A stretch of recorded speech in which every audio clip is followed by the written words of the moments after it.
From the rise of manhwa after the meteoric success of Solo Leveling, which now has its own anime. When I'm out of town, I be tripping, I be on one. Which is arguably even more popular than the manhwa, if you can believe that, which I predict is now going to start a trend of even more manhwas getting anime adaptations. Which is fucking awesome to see as someone who's been reading manhwa for so long. I've been here since the inception, since the beginning, since I gained consciousness. I've been reading manhwas like a fucking bum. And from more eyes being on the medium, we are getting an influx of manhwas at the moment. More specifically, shit manhwa. Straight dookie, absolute rubbish.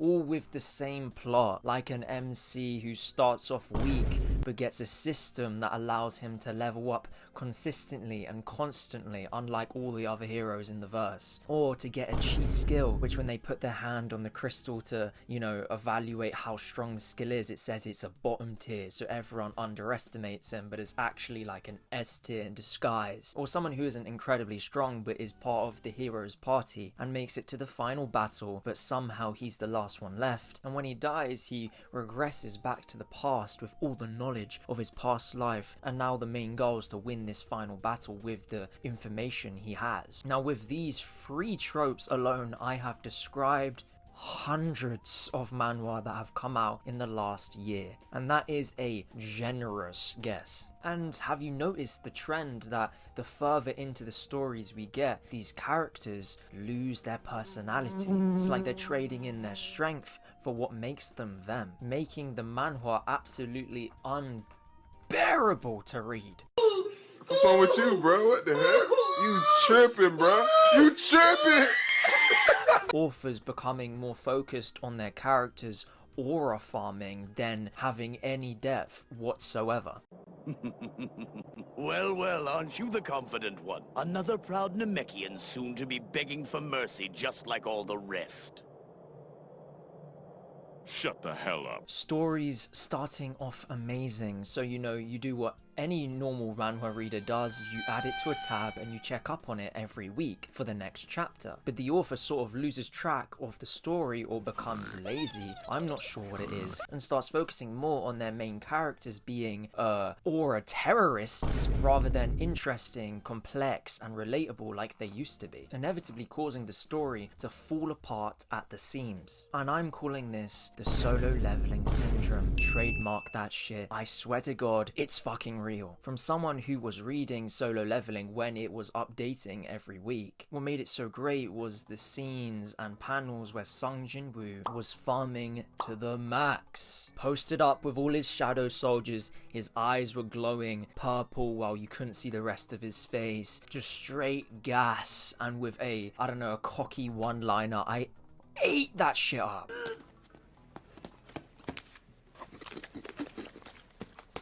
I mean, I remember the chills when I read that chapter. I'm not sure which one it was. I think they've adapted the episode now, where one of the side characters calls Sung Jin-woo a one-man guild. Right? He managed to clear a whole dungeon that would take a whole guild because he had all his shadow soldiers, whatever. That gave me fucking chills. Oh my god. I get it. I loved that. I think I reread that chapter multiple times when I saw it just to get the same amount of chills and hype as I did the first time I read it. But the thing is, when I look back on it, Sung Jin-woo as a character and his personality was forgettable at best. When he wasn't aura farming or dropping one-liners, there wasn't much to him. He was, trigger warning, nonchalant. I fucking despise nonchalant people. Wow. That's crazy. And now it's creeping into our media with nonchalant characters. I hate it. Pretending not to care, thinking it's cool now to suddenly not care about things and the people around you and your life. I mean, how do you relate to a person like that or a character like that? which is the whole point of media, I feel like. Well, at least one of the main points is to be able to relate to the characters, allowing you to enjoy it more because you can see yourself in them. Caring and showing emotion is literally what makes us humans, what separates us from the animals. And even some fucking animals show care and love to others. And these authors are forgetting that. All of them trying to replicate the success of Solo Leveling by shamelessly copying Sung Jin-woo's character archetype, when that in itself isn't what made Solo Leveling as popular as it became. At least it wasn't the biggest factor in that success. The reason is that it was the first to do it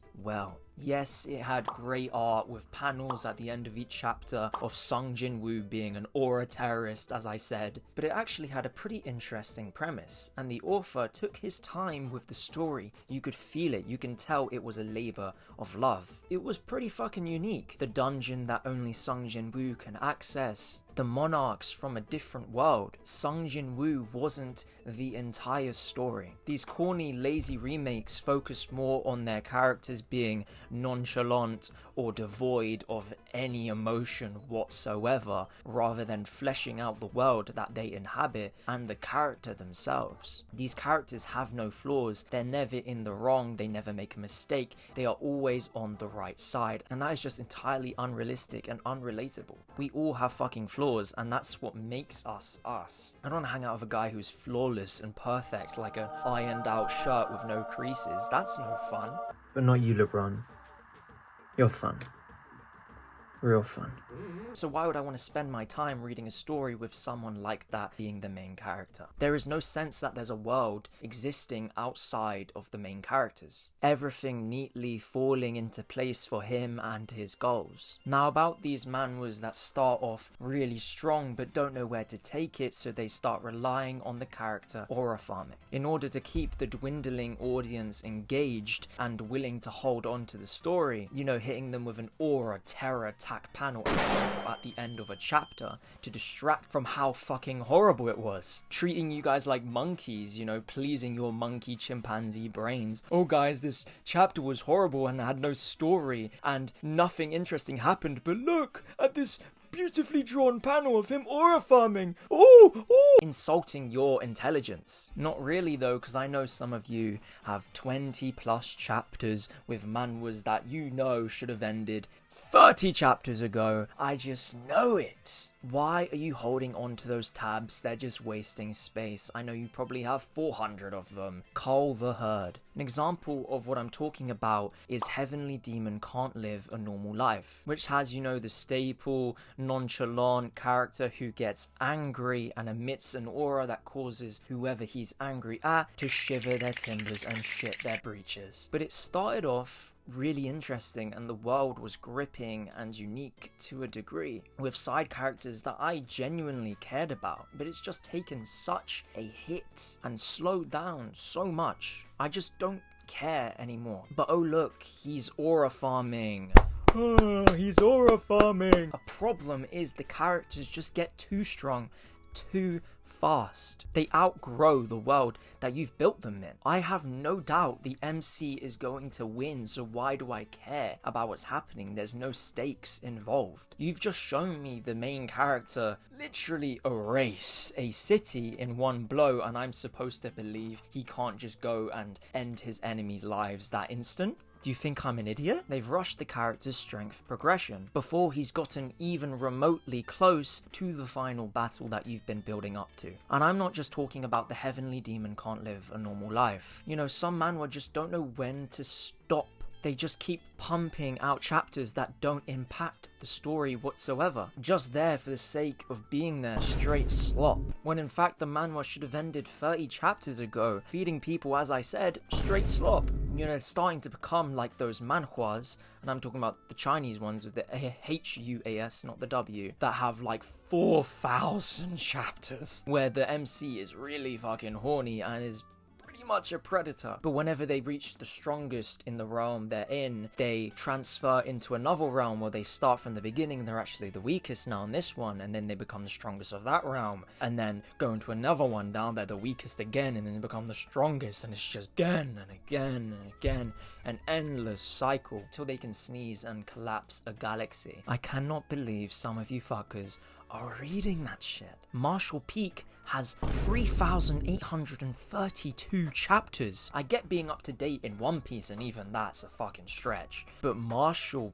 Peak? There's nothing peak about it. You need to reevaluate how you're spending your time on this earth. You've only got one life. Why are you wasting even a second of it reading that trash? A good example of a manhwa that has an interesting world and has an MC with a likable personality that portrays the sheer human spirit and cares about the world and shows emotions like humans do is Reformation of the Deadbeat Noble. The main character, Iron Pereira, works hard. He wants to better himself, but stumbles at every turn, and isn't ashamed of that, or ashamed of how that affects him emotionally. He is in a constant battle internally and debates how he could be the best version of himself, unlike the nonchalant two-dimensional characters who are never in the wrong. I like the progression. He doesn't become instantly overpowered overnight, but through hard work and making up for shortcomings, falling but getting back up again. It runs parallel to reality. You will fall and you will fail, but if you persevere remedying your shortcomings, but first acknowledging them with humility, you can and will succeed. The man is the very embodiment, no,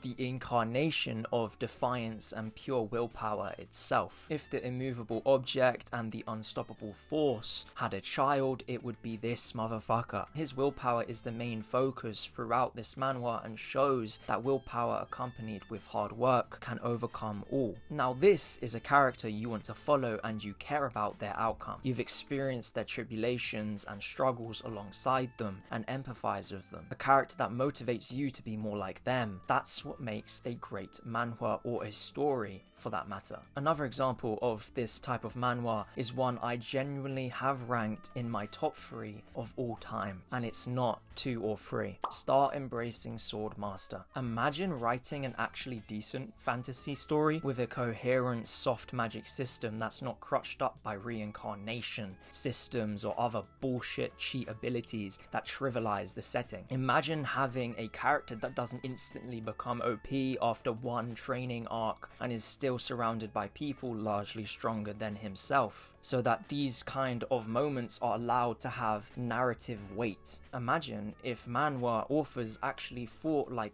you, so you wouldn't have to wade through mounds of garbage to find one star-embracing Swordmaster. This manhwa is philosophical to its core and tackles major issues like self-worth and the feeling of being isolated and tied down as a result of your financial situation. It gives messages that are genuinely introspective and layered, and helps you not only analyze the actions of the character, but those of yourself. I cannot recommend this manhwa enough. Now sure, the solo leveling syndrome is running rampant nowadays with soulless husks of MCs and everything I've talked about in this video, but manhwa like Start Embracing Swordmaster and Reformation of a Deadbeat Noble are being made, if you manage to sift through all the shit that's on the surface. Now the title of this video is dramatic and is harsh to pin all of this on solo leveling. There was plenty of manhwa that came before solo leveling, but none with the immense success of it. And it cannot be denied that the sudden influx of manhwas with two-dimensional OP MCs with built-in six-packs can be tied to solo leveling. But I do believe manhwas like the ones I've recommended to you will keep this genre afloat. Solo leveling's success hasn't only caused harm, but it has brought countless more eyes to the medium that is manhwa, allowing authors to spend more time creating masterpieces like what I've recommended, as there is an audience now for it. Also motivating them to make peak fiction, as the possibility of having an anime adaptation is now feasible and a real dream that can be achieved. If you guys enjoyed this video, please like, subscribe, comment down below what you thought of it, and I will see you next time.